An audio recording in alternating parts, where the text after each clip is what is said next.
ज्या पद्धतीने खरं तर एक मोठा दिलासा शिक्षा कायम ठेवलेली पाहायला मिळते, त्यामुळे कुठेतरी अटक जरी कळली असली तरी आमदारकी राहील की नाही आमदारकी आता राहणार नाही.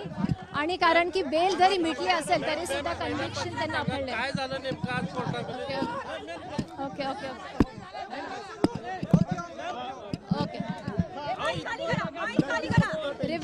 रिव्हिजन ॲप्लिकेशनमध्ये 2 IA फाईल झाले होते. त्याच्यामध्ये जो स्टे ऑन कन्व्हिक्शन आहे हायकोर्टने रिजेक्ट केलेला आहे. फक्त सस्पेन्शन अलाव केली आहे आणि बेल ग्रांट केलेला आहे. म्हणून जे कन्व्हिक्शन जे अपिलेट कोर्टने जे ठरवलेलं होतं ते अजूनही अपेलले.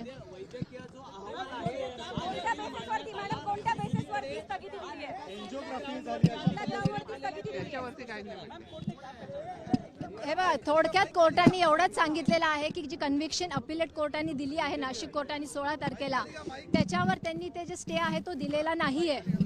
आणि त्याच्यावर मेन निर्णय हा अजूनही आहे, पण बेल जो आहे तो ग्रांट केलेला आहे आणि सस्पेन्शन ऑफ जे सेंटेन्स आहे ते अलाव केलेलं आहे. थोडक्यात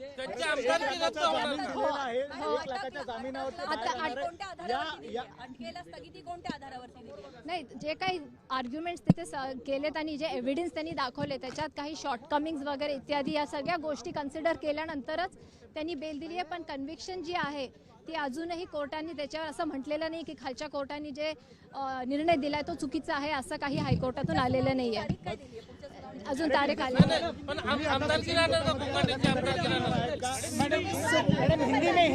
सुप्रीम कोर्टात जायचं की नाही हा निर्णय आम्ही अजून घेतोय.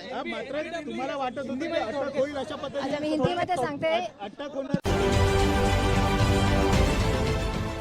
देश विदेशातील प्रत्येक घडामोडींचे लाईव्ह अपडेट मिळवण्यासाठी आता साम टीव्हीच्या सर्व सोशल मीडिया प्लॅटफॉर्मला लाईक, फॉलो आणि सबस्क्राईब करा. तसंच सर्व नोटिफिकेशनसाठी बेल आयकॉन प्रेस करायला विसरू नका.